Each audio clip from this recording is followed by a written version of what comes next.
Transcomer, puesto de bolsa de comercio, presenta A las 5 siempre con Fernando Francia.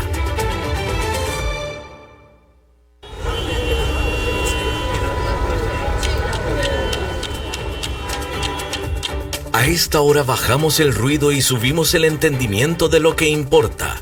Economía, finanzas y realidad internacional. Inicia A las 5 siempre, con la conducción de Fernando Francia, de lunes a viernes a las 5 de la tarde, aquí por CRC 89.1 Radio. Hola, ¿qué tal? ¿Qué tal? Son las 5 en punto de la tarde en San José, hoy viernes 14 de noviembre de 2025. Y esto quiere decir que usted va a estar al tanto de todo lo que importa en el mundo de la economía y las finanzas y también de la actualidad internacional. Transmitimos desde Costa Rica para todo el mundo por el 89.1 FM de cadena radial costarricense, con repetición a las 10 de la noche, y también en streaming. Nos puedes ver en Facebook Live a las 5 con Alberto Padilla y en YouTube a las 5 siempre. La producción a cargo de Mauricio Sandoval desde Colombia, y en controles hoy Eduardo Chavarría, que hace posible que ustedes estén escuchando este programa por cualquiera de todos los medios en que lo esté escuchando.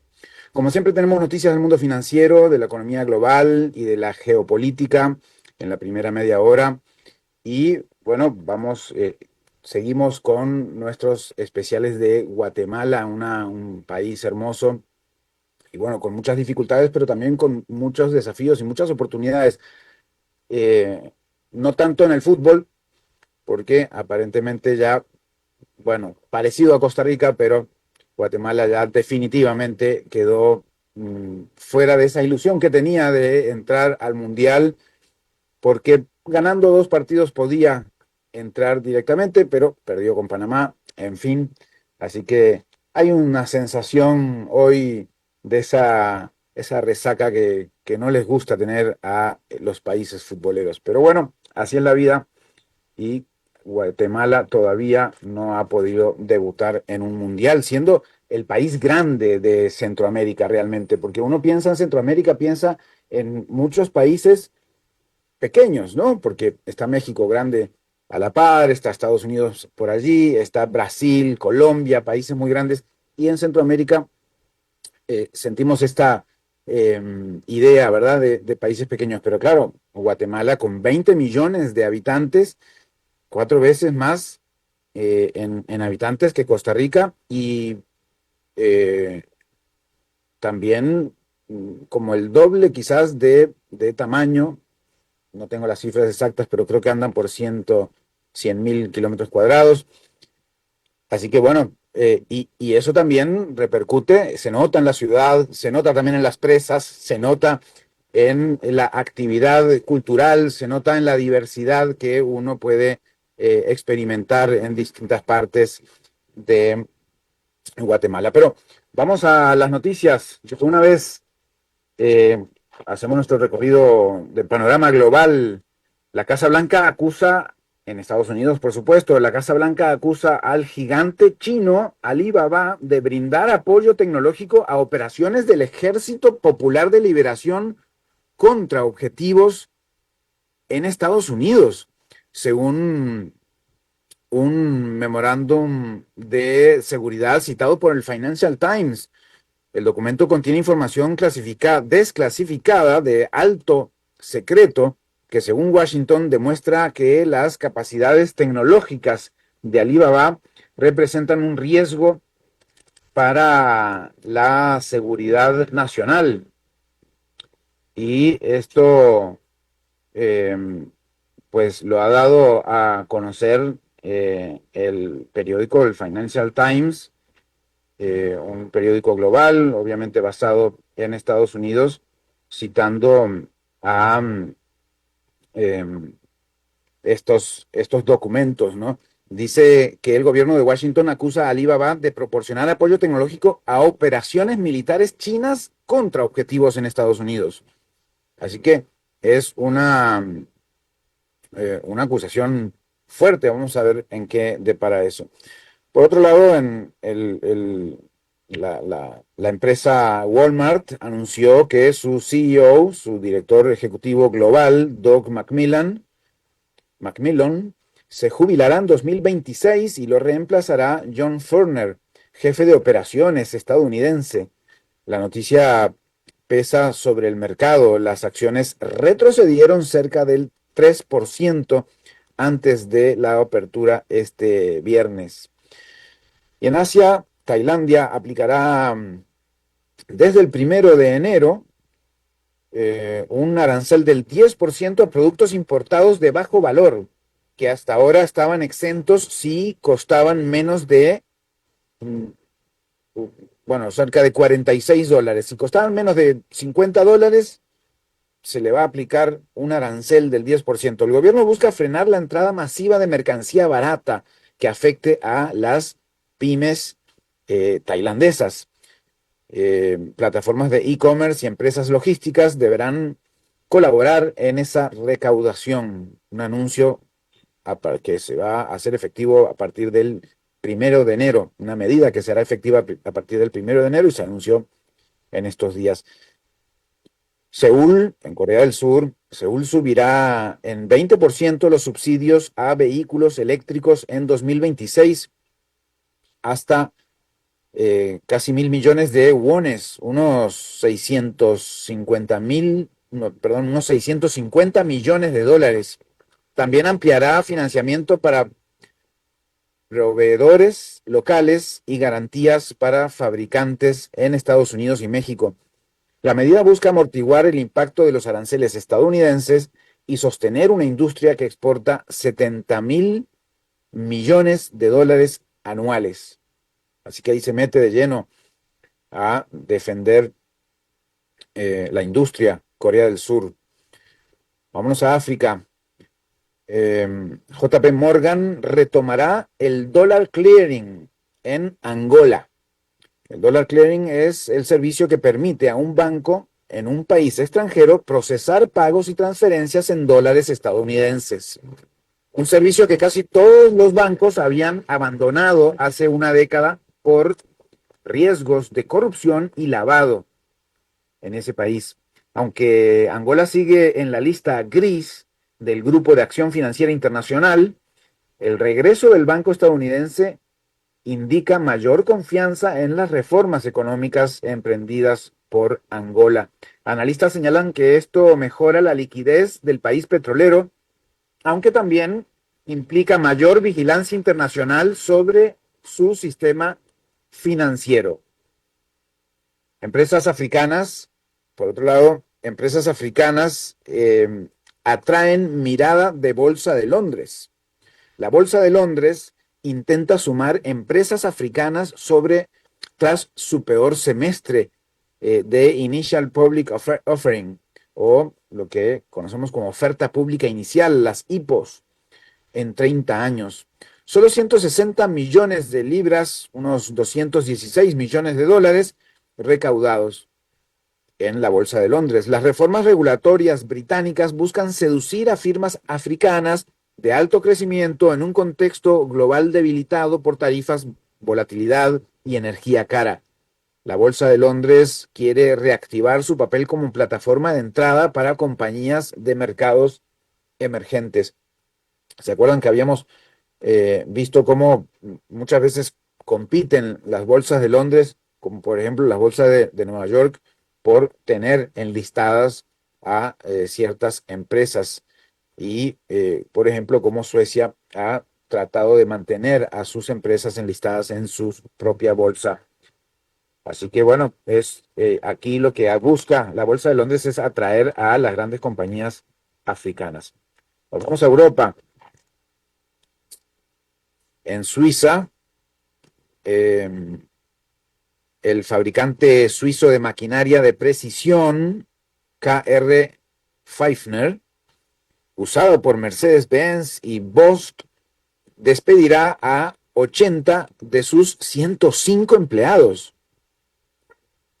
Los aranceles de Estados Unidos, la caída del mercado automotor europeo y la desaceleración en China desplomaron los pedidos de KR Pfeiffer. Fue como una bomba, dijo un trabajador de 60 años, de 59 años, que será despedido el próximo verano. 80 de sus 105 empleados, increíble. El fabricante suizo KR Pfeiffer. Bueno, además, pues hay un acuerdo comercial Estados Unidos-Suiza y ambos países pactaron reducir aranceles al 15%.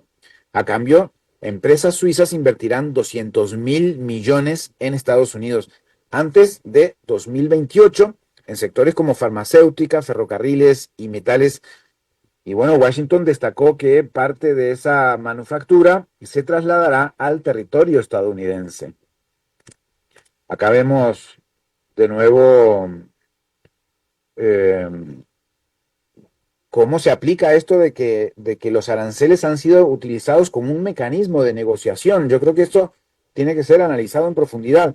Los aranceles como mecanismo de negociación más que como realmente un mecanismo de política arancelaria. Porque luego, claro, se convierte en política arancelaria al lograr algo de esa negociación, pero siempre tirar a más para conseguir algo o algún porcentaje de lo que anuncia. La eurozona tiene un crecimiento leve y un fuerte superávit. El Producto Interno Bruto del bloque, el bloque europeo, creció 0,2% en el trimestre. Francia y España compensaron el estancamiento de Alemania. El superávit comercial saltó a 19.400 millones de euros. Un poquito más de 20.000 millones de dólares, impulsado por mayores exportaciones a Estados Unidos, pese a los aranceles. Bueno, hay que analizar bien, pues básicamente se mantiene igual, un 0,2% de crecimiento, es un crecimiento muy leve.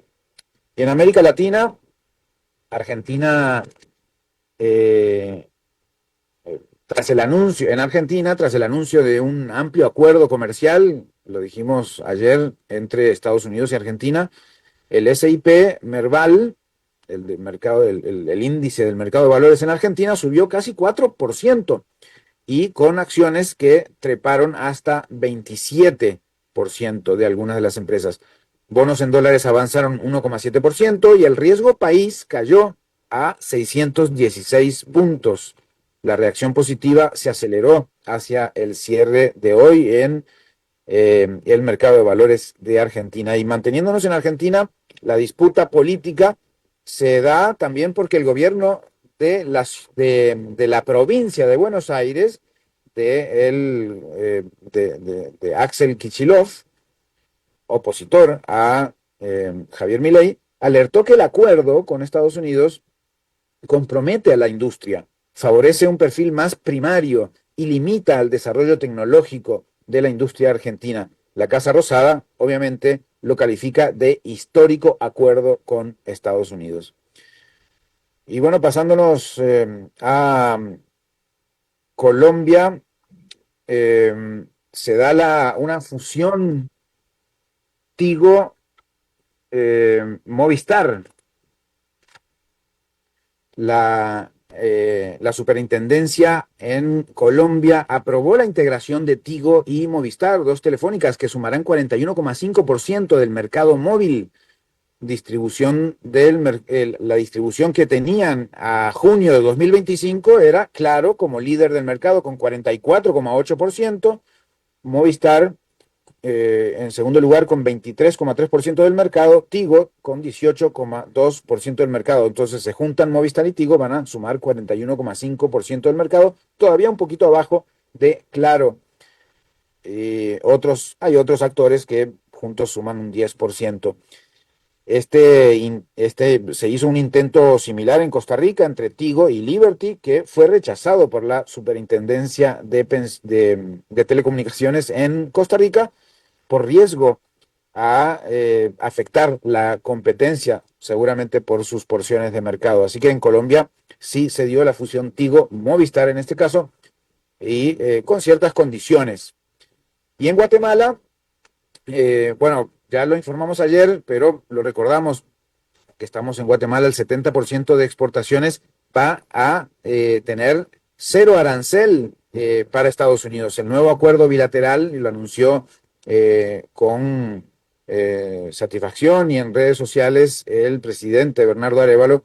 El nuevo acuerdo bilateral permitirá que más del 70% de los productos guatemaltecos ingresen sin arancel.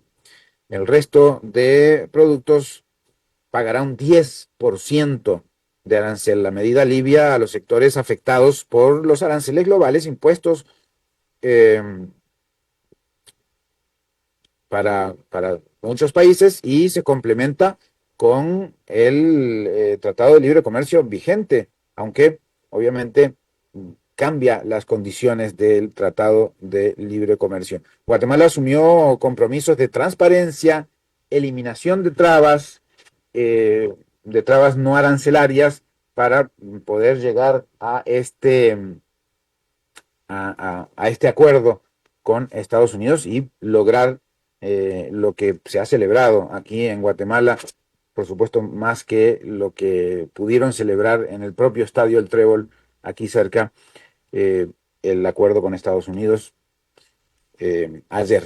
Así que bueno, ahí hay también información que podría ser interesante analizar en profundidad: qué significa la industria guatemalteca en Centroamérica, qué significa la competencia que tendrá entonces Guatemala con ese 70% de productos sin arancel para ingresar a Estados Unidos. Como es viernes, vamos a un panorama bursátil, una semana volátil, dudas sobre la Reserva Federal y algunas señales mixtas en Wall Street.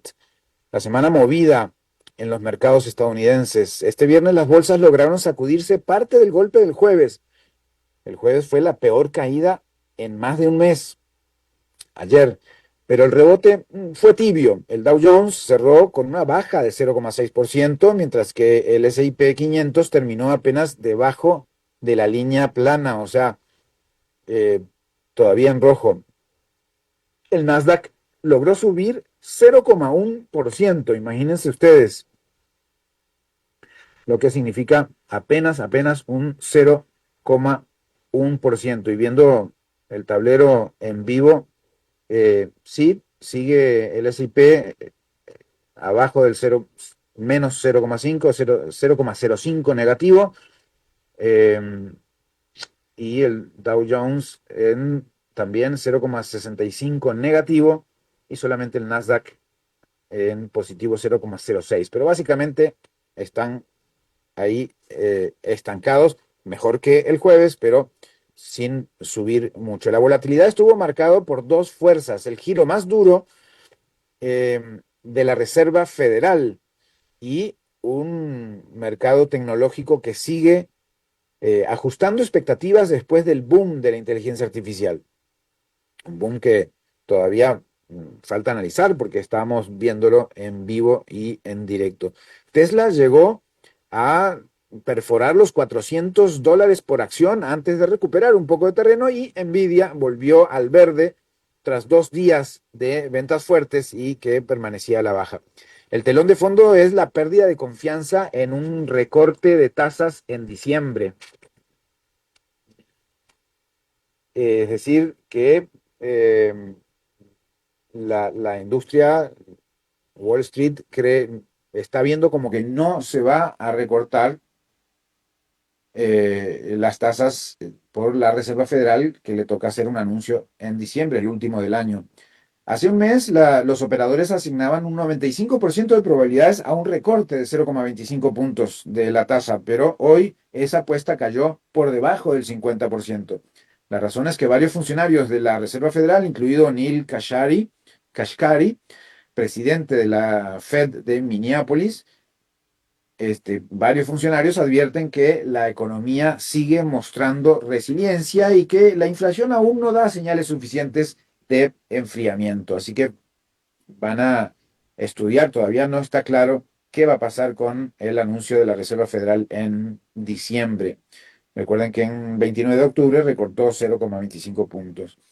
A esto se suma un atraso estadístico por el cierre del gobierno estadounidense. Recuerden ustedes que ya el cierre se allanó. Bueno, se pateó para adelante porque en enero estarán más o menos en las mismas negociaciones que han estado durante todo octubre y medio noviembre, prácticamente 43 días de cierre. Entonces, la falta de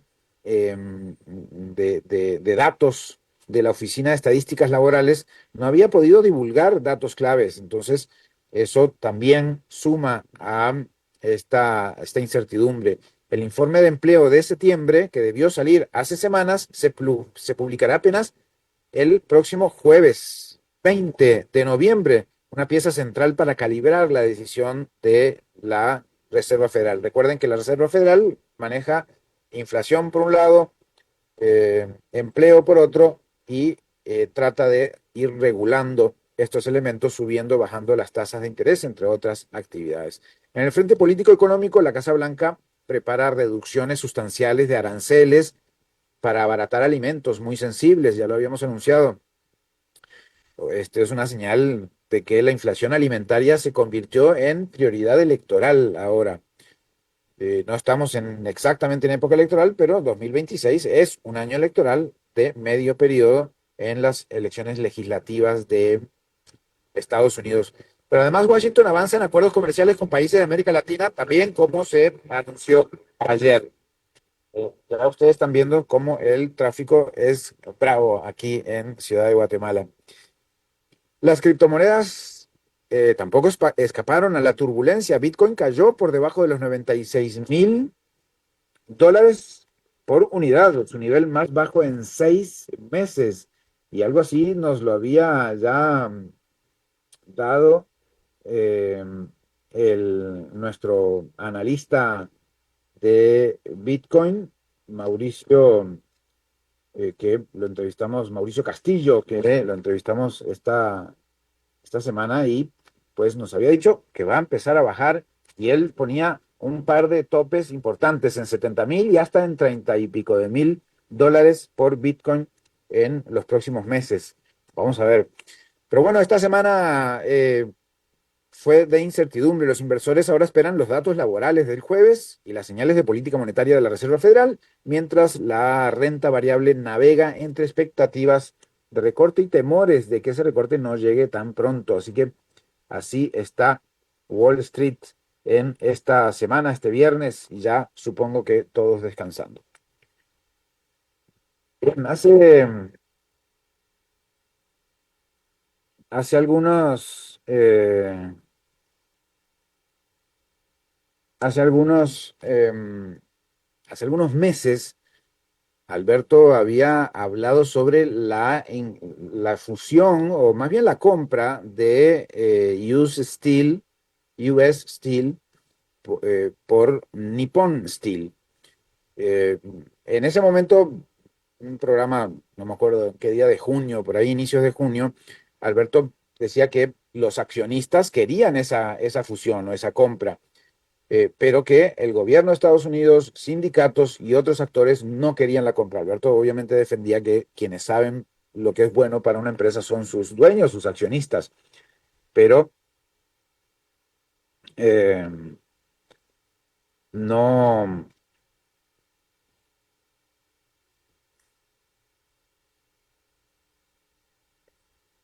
eh, pero eh, no se había concretado todavía, disculpen. Pero bueno, ahora ya eso se concretó a finales de junio. Nippon Steel es dueña entonces de US Steel, y US Steel estima generar hasta 3,000 millones de dólares en valor adicional tras justamente esta adquisición por Nippon Steel, el mayor productor de acero de Japón, gracias a inversiones conjuntas y mejoras de eficiencia derivadas de integración tecnológica. Eh, Según el comunicado de esta semana, la empresa prevé 2.500 millones en ganancias adicionales impulsados por nuevos proyectos de capital y más de 200 iniciativas de eficiencia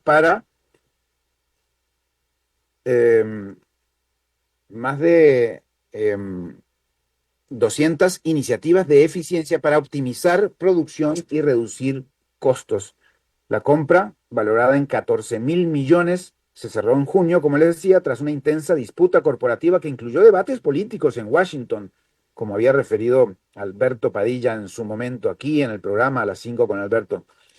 El presidente Donald Trump apoyó el acuerdo tras recibir garantías sobre empleos e inversiones locales, aunque primero se había negado. Nippon Steel invertirá 11.000 millones hasta 2028 para modernizar plantas y ampliar la capacidad productiva, como proyectos como la renovación del laminador de Gary Works en Indiana y un reciclador de escoria en Mon Valley, Pensilvania. El acuerdo consolida a Nippon Steel como un actor clave en el mercado norteamericano en un contexto de transformación global de la industria hacia mayor eficiencia y menor huella ambiental. Así que ahí lo tiene usted, diría Alberto, en esta nota de seguimiento, porque lo que nos recordaba en aquel entonces, Alberto, es que la industria acerera, bueno, que Estados Unidos había sido totalmente líder en la industria acerera hace unos cuantos años y ya no lo era desde, pues, inicios de este siglo. Así que ahora vemos cómo Nippon Steel se convierte en uno de los líderes del mundo. Bueno, y en Ucrania se lanza una auditoría nacional tras escándalo de corrupción. Ucrania enfrenta su mayor escándalo de corrupción en plena guerra y en plena invasión que está teniendo en su guerra con Rusia. Luego de revelarse un presunto fraude de más de 100 millones de dólares en la estatal nuclear Energoatom, que involucra a Timur Mündik, ex socio del presidente Volodymyr Zelensky. 5 personas fueron detenidas esta semana y 2 siguen prófugas tras la publicación de audios donde se discuten sobornos y comisiones en código. Zelensky reaccionó de inmediato, firmó sanciones contra Mündik y otro empresario implicado y aceptó las renuncias de la ministra de Energía, Svetlana Rinkuk, y del ministro de Justicia, Germán Galushenko. El gobierno admitió que el caso golpea a un sector ya debilitado por los ataques rusos. Para contener la crisis, la primera ministra Yulia Siridenko anunció una auditoría nacional de todas las empresas estatales, con énfasis en energía y en infraestructura. Los directores deberán revisar procesos de contratación y compras. Erradicar la corrupción es una cuestión de honor, dijo la primera ministra, subrayando que el país debe responder ante quienes están defendiendo el territorio. El caso estalla pocos meses después de que el Parlamento aprobara el 31 de julio una ley que restauró la independencia de los organismos anticorrupción en Ucrania y que se habían debilitado por una reforma que provocó protestas y advertencias de la Unión Europea. El jefe de SAPO, Alexander Klimenko, recordó que las agencias investigan a 31 diputados y defendió su rol preventivo, aunque reconoció presiones políticas. Desde Bruselas, la Comisión Europea sostuvo que la investigación demuestra que las instituciones anticorrupción están funcionando y recordó que los avances en la lucha contra la corrupción siguen siendo condición para la adhesión de Ucrania a la Unión Europea. En plena invasión de Rusia en Ucrania, el caso Energoatom vuelve a mostrar que Ucrania libra también una batalla interna por la credibilidad del Estado. Y recordemos que además está Zelensky fungiendo como presidente sin haber pasado las elecciones por estar en una emergencia, como lo han declarado en el gobierno de Ucrania.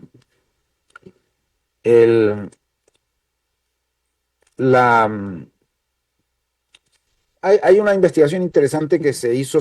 Ayer hablamos sobre protección de datos y la importancia que en un mundo cada vez más digital y además con todas estas tecnologías creciendo exponencialmente, la protección de datos es una necesidad.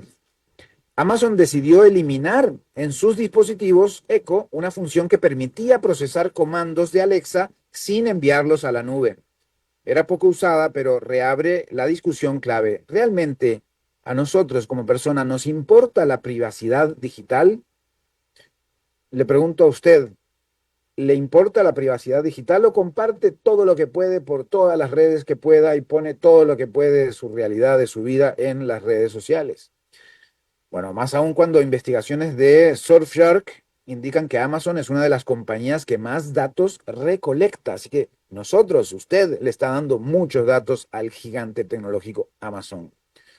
Pues bueno, Statista se dio a la tarea, el sitio de estadísticas Statista, se dio a la tarea de eh, pues mostrar estos porcentajes y esta investigación.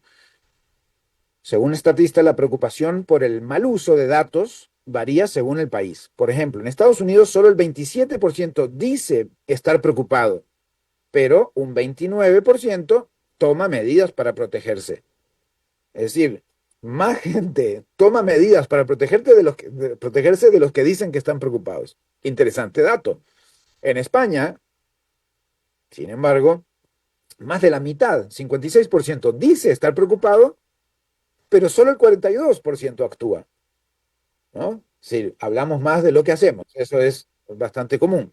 Corea del Sur muestra la mayor brecha, 46% teme por sus datos, pero solo el 24% hace algo al respecto. Impresionante, impresionante el dato de, de Corea del Sur. 46% dice que se preocupa, pero solo el 24% hace algo. México, Alemania, Reino Unido se ubican en rangos intermedios y la India y China muestran niveles de preocupación pues bastante más bajos. Que hagan lo que quieran con mis datos, dicen en la India y China.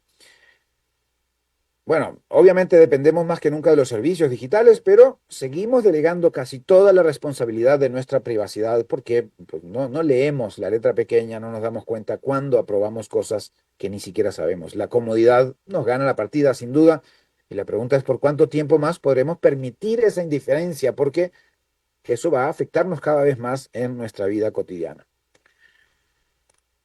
Bueno, Google y la inteligencia artificial eh, la piensa a largo plazo y eso lo demuestra sus investigaciones. Demis Hassabis, fundador de DeepMind y Nobel de Química y hoy jefe de inteligencia artificial en Alphabet, la casa matriz de Google, se ha convertido en el motor científico de Google. Demis Hassabis, no sé si habían escuchado, Demis Hassabis. Pero su inclinación por los grandes desafíos, más cósmicos que comerciales, explica por qué sus avances técnicos superan a los resultados de negocio.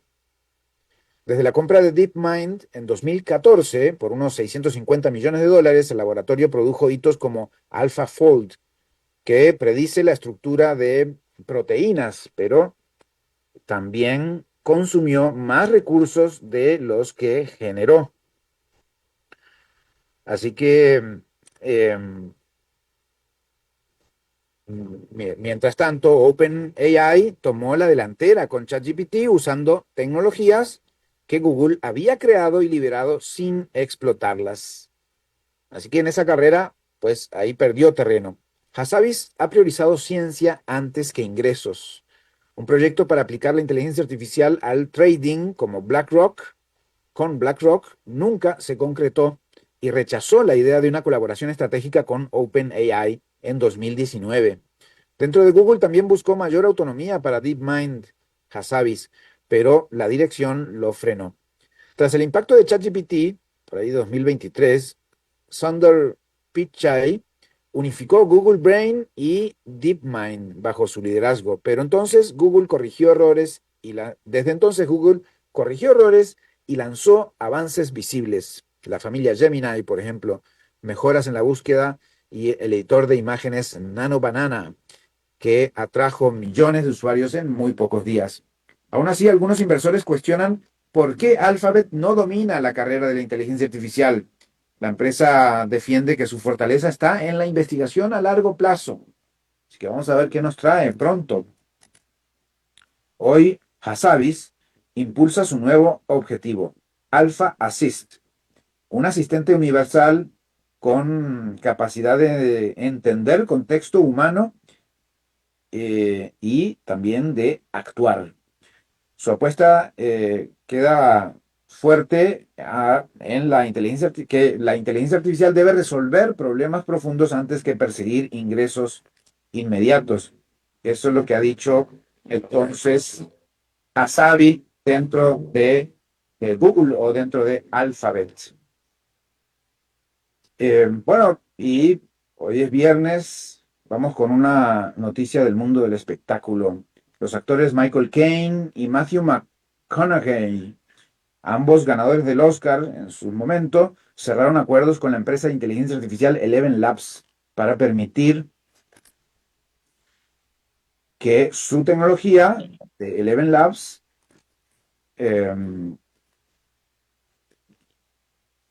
para permitir que su tecnología de clonación replique las voces de estos dos actores.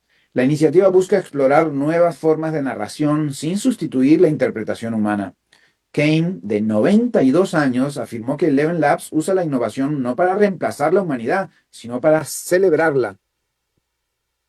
Mientras que McConaughey confirmó que también invertirá en la compañía y que usará las herramientas para producir su boletín en español. Los términos financieros no fueron revelados de estos acuerdos.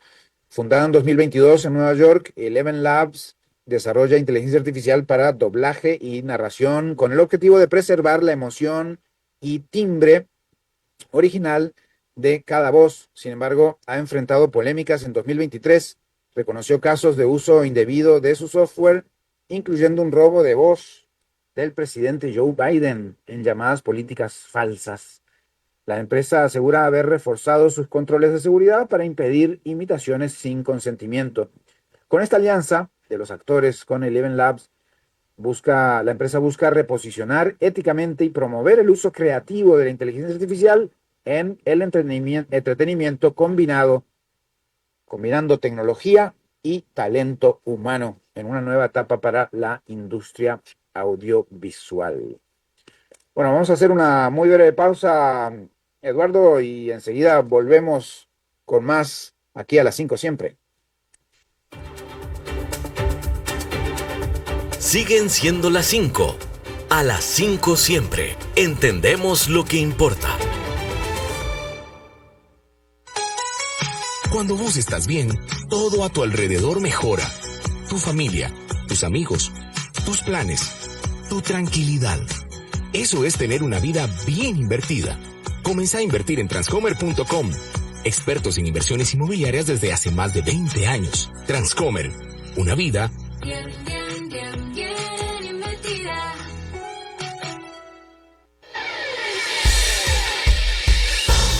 Informate y opina al 8666-89116. El WhatsApp de CRC.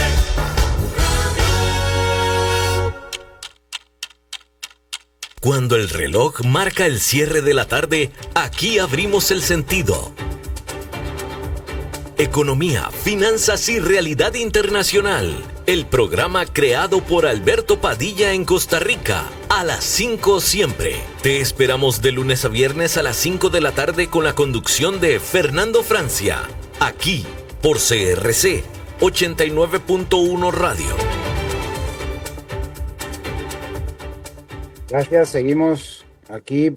Bueno, desde Guatemala se celebró, como les decía, como no se pudo celebrar en el estadio, se celebró pues el acuerdo de 70% de productos guatemaltecos sin aranceles y el resto con 10%.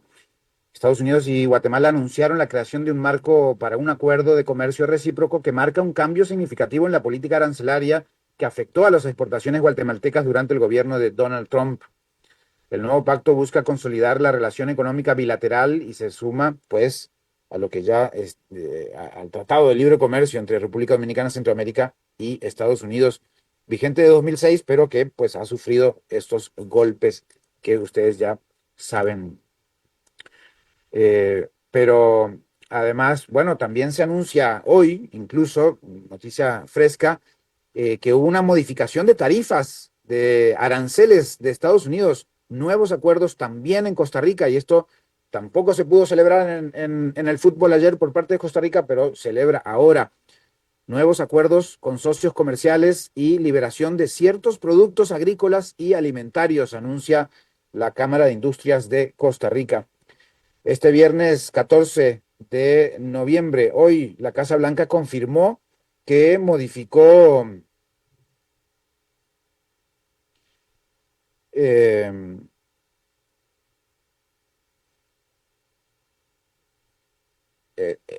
a ver, ¿cómo dice esta información? Confirmó que modificó la cobertura de los aranceles recíprocos establecidos por la Orden Ejecutiva 14.257 del 2 de abril del 2025, en concordancia con la Orden Ejecutiva de 14.346, vigente desde el 8 de septiembre del 2025. Esta nueva modificación excluye ciertos productos agrícolas del alcance de los aranceles recíprocos, basándose en la demanda interna y la capacidad productiva en Estados Unidos, así como el progreso de negociaciones comerciales. Ok, ya esto no es una negociación de Costa Rica, sino que es una modificación por parte de Estados Unidos con sus socios comerciales y entre ellos, por supuesto, que Costa Rica y otros países también. En esta modificación se determinó que ciertos productos agrícolas ya no estarán sujetos a los nuevos aranceles. Eso es lo que puede festejarse y lo que señala la Cámara de Industrias, y pues ya vendrán otros también a, eh, a señalarlo.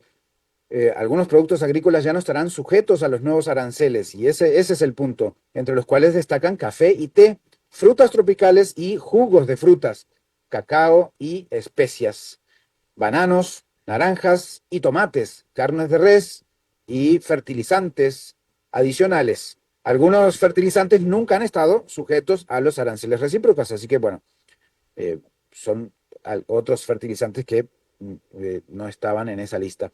La lista completa se puede consultar en internet. Bueno, esto se estableció por una orden ejecutiva, y pues también se estableció un marco para implementar acuerdos comerciales y de seguridad con países socios de parte de Estados Unidos, que reporta haber concluido acuerdos de comercio recíproco con Malasia y Camboya. También los que ya hemos comentado aquí: El Salvador, Ecuador y Guatemala, que hablamos ayer, y también el de Argentina, que relatamos hace unos instantes, y bueno, también con Tailandia y Vietnam, con Reino Unido y con Suiza, que también reportamos recién.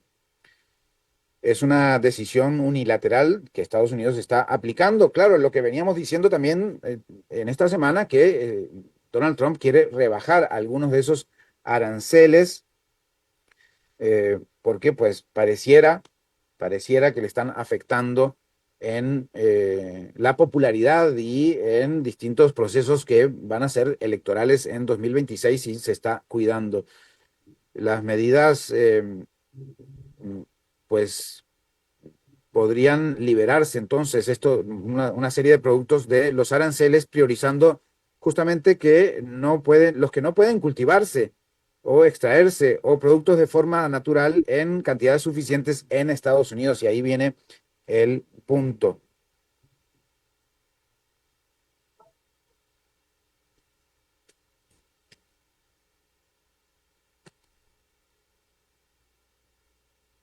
Bien, bueno, pero tenemos aquí a Ricardo. No estaba viendo yo el Zoom.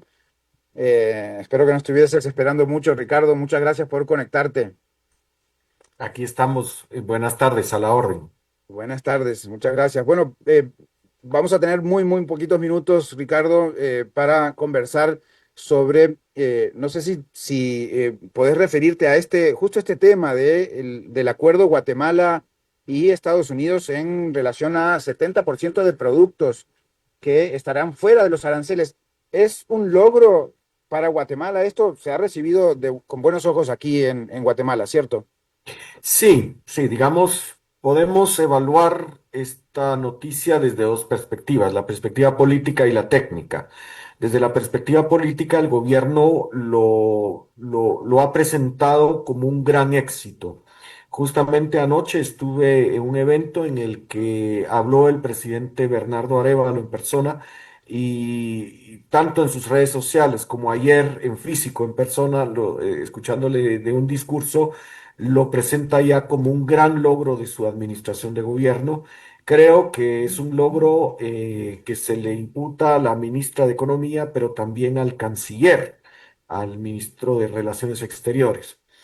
Hay voces que advierten que, bueno, cuidado con tanta celebración, porque pone a Guatemala junto con un grupo de Argentina, El Salvador, Ecuador, y que a ver si esto no significa aquellos países que están como doblegándose o alineándose a políticas que no necesariamente deben ser causa de mucho orgullo. Eso dicen algunas voces opositoras ya. Pero me parece que, digamos, siempre puede haber dos lados, toda moneda tiene dos lados, ¿no? Y entonces políticamente, pero creo que en el contexto de las realidades que imperan, eh, probablemente no todo es miel sobre hojuelas, dice el refrán, ¿verdad? Pero en las condiciones actuales sí que toca reconocerle a la administración del presidente Arévalo que ha logrado una negociación que en el mundo actual, en las relaciones de los Estados Unidos presididos por Donald Trump, en lo que ya se había sufrido de los aranceles, creo que es un acuerdo muy bueno. Luego, en el aspecto técnico, Permíteme, Ricardo, pues en realidad presentarte porque pues un poco de sorpresa te vi conectado. Entonces, Ricardo Barrientos es director ejecutivo del Instituto Centroamericano de Estudios Fiscales, el ICEFI, aquí en Guatemala. Es economista, matemático, ex viceministro de Transportes y Evaluación Fiscal y especialista en temas fiscales, pero queríamos aprovecharte para que comentaras este tema del acuerdo, pero también para que nos hables de la importancia de las políticas fiscales en nuestros países y como el Instituto Centroamericano de Estudios Fiscales, ustedes ven la realidad fiscal de toda la región. sí, es correcto, es correcto. Y por eso decía que este acuerdo con Estados Unidos, en la posición relativa a los demás países de la región, pues sí pareciera que es ventajoso. Hay por ahí ya una crítica política, pero yo creo que toca reconocerle a la administración del presidente Arévalo que ha logrado la mejor negociación en el contexto actual. Ya en el ámbito técnico, pues surge la pregunta, ya tocarán los análisis más minuciosos, cómo deja al CAFTA-DR, al Acuerdo de Libre Comercio entre Centroamérica, la República Dominicana con los Estados Unidos. Pero además, no solo es un tema de aranceles, Fernando. El acuerdo tiene una serie de condiciones que tocan a otras áreas de la política fiscal. El Ejecutivo, por conducto del Ministerio de Finanzas Públicas guatemalteco, ha presentado al Congreso una iniciativa de ley, una propuesta legislativa para tratar de poner al día ciertos atrasos en devoluciones de impuestos. Esta era una de las demandas, esta era una de las quejas de la administración Trump y por las cuales supuestamente justificaba la imposición de aranceles, de tarifas arancelarias a Guatemala, porque Guatemala tenía esto. También hay algunos temas de propiedad intelectual, temas de administración aduanera. Entonces, no solo son los aranceles, sino que una serie de quejas que presentó el Departamento de Estado, el Departamento de Comercio de la administración Trump, señalando a Guatemala de este tipo de ataques o maltratos a empresas estadounidenses y que efectivamente, por ejemplo, el Ejecutivo guatemalteco ya presentó. Dentro del aspecto técnico, creo que más allá sí que deja un poquito, bueno, hay que reconocer. Un tema es que es en el mundo actual y en términos relativos un buen acuerdo para Guatemala, incluso comparado con el resto de países. Algo similar tiene El Salvador, pero definitivamente Honduras y Nicaragua no están y Panamá no están teniendo este tipo de tratos. Costa Rica, tú decías de que probablemente ha ganado algo. Pero la gran pregunta es cuál va a ser la capacidad real de las autoridades guatemaltecas de cumplir todo lo que está en esta lista de compromisos. porque Claro. tiene una agenda muy ambiciosa. Mencionaba yo el tema de legislación y protección de propiedad intelectual, procedimientos aduaneros, etcétera. Pero bueno, el acuerdo es este, ya discutiremos, ese es un problema aparte, cómo se cumple el acuerdo, pero el acuerdo ahí está. También incluye algunos elementos regulatorios que, bueno, en efecto, habrá que ver cuánto puede realmente em, cumplir Guatemala. Pero no, en Costa Rica no se hizo ningún acuerdo. En realidad, lo que yo estaba viendo era la reducción de aranceles que Estados Unidos hizo a productos porque Trump está tratando de beneficiar al consumidor local en Estados Unidos. Costa Rica no ha logrado, Ya. no tengo información de que haya ni siquiera empezado a negociar algo, así que sin duda esto pone también a la región un poco a competir entre nosotros mismos, ¿verdad? Y eso creo que también es un efecto Trump un efecto que Donald Trump ha logrado en general en el mundo, ¿verdad? Y nos pone ahora a competir a las propias naciones que supuestamente estaban todas juntas en un tratado de libre comercio. Sí, a ver, una de las grandes críticas de toda esta política de aranceles del presidente Trump es que ha, ha quebrado la columna vertebral de la globalización económica y está retrocediendo a un mundo que se parece más al siglo XIX, aquello que llamábamos las esferas de influencia. Pero también, por ejemplo, cualquier persona que sepa de integración económica o de realidad centroamericana sabe que la región, y eso lo podemos decir también con el Cono Sur, con el Mercosur y otras alianzas regionales, Centroamérica ganaría mucho más en el campo político y económico negociando en bloque. Ese es el tema. Y esa era supuestamente una de las expresiones del acuerdo de 1960 de integración o con el DR-CAFTA de hace apenas un par de décadas. Esto está roto porque la cuestión es que ahora Guatemala tiene una estrellita en la frente, Nicaragua es como el paria, Costa Rica, que es el chico bien portado, la chica bien portada del aula Pero, tradicional, ahora resulta que no, también lo es El Salvador con Bukele, o sea, el que le hace el guiño del ojo a Trump. Por ejemplo, Honduras ha dicho, no queremos pelearnos con Estados Unidos, pero la presidenta Castro, Xiomara Castro ha dicho, pero tampoco vamos a ir a... Entonces, sí que genera fricción intrarregional y eso, pues tal vez para Guatemala esté funcionando, pero para Centroamérica yo sí levantaría una bandera de preocupación de que estamos regresando otra vez a la fragmentación intrarregional. Ricardo Barrientos del Instituto Centroamericano de Estudios Fiscales. Eh, Guatemala es un país, bueno, es el país más grande de Centroamérica realmente, y muchas veces vemos a la región como una región de iguales, de pequeños países, pero no es tan así. Guatemala tiene 4 veces más población que Costa Rica y el Producto Interno Bruto será en una proporción similar, 2 veces territorio. Es decir, Guatemala, claro, la vemos a la par de México, quizás como un poco más chico, pero entre sus pares de Centroamérica es un país grande y se nota, digamos, en la diversidad, no solo en la belleza del país, sino que también en toda su diversidad de territorios, de gente, de necesidades también, ¿verdad? Ustedes acaban de comentar el presupuesto 2026 para este año. No nos queda tiempo como para abrir un tema más, pero si podés en 1 o 2 minutos, ¿qué perspectivas habría para Guatemala entonces para el próximo año en cuanto a el clima económico de este país? En un minuto y medio, 2 minutos. Bueno, Creo que tanto los aspectos económicos, sociales, fiscales, comerciales están girando, sí, la relación con el Big Brother del norte, pero también nosotros en Guatemala tenemos un punto de inflexión político muy importante en 2026. Tenemos un proceso enorme de elecciones denominadas de segundo nivel.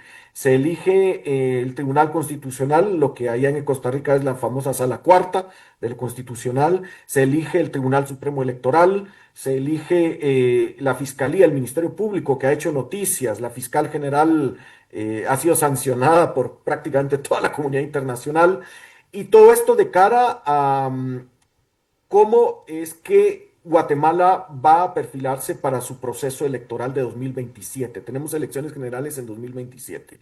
Así es que todo lo económico y lo fiscal está girando en torno a todos estos procesos de cambios de autoridades y que básicamente redundan en cuál es el futuro que le depara a nuestra incipiente democracia, que bueno, hoy no luce tan mal comparado con nuestros pares regionales, ¿verdad? Muy bien, muchas gracias, Ricardo. Nos queda realmente mucho en el tintero y vamos a invitarte una próxima vez para ya poder analizar con más amplitud todos estos temas. Te agradecemos muchísimo la conexión hoy y pues estamos en contacto para próximos encuentros. Muchas gracias. Claro que sí, Fernando. A la orden de CRC. Chao. Era Ricardo Barrientos, director ejecutivo del Instituto Centroamericano de Estudios Fiscales. Es economista, matemático y pues de amplia actividad en todos los temas de desempeño fiscal de Guatemala, pero también de la región. Y con eso, amigos, llegamos al final.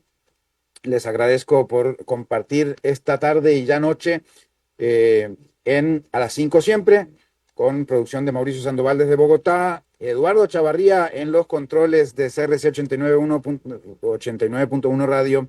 Me despido, nos vemos en 23 horas, hasta la próxima. No, nos vemos en 23, nos vemos en muchas horas más, hasta el lunes. A las 5 siempre con Fernando Francia fue presentado por Transcomer, puesto de bolsa de comercio.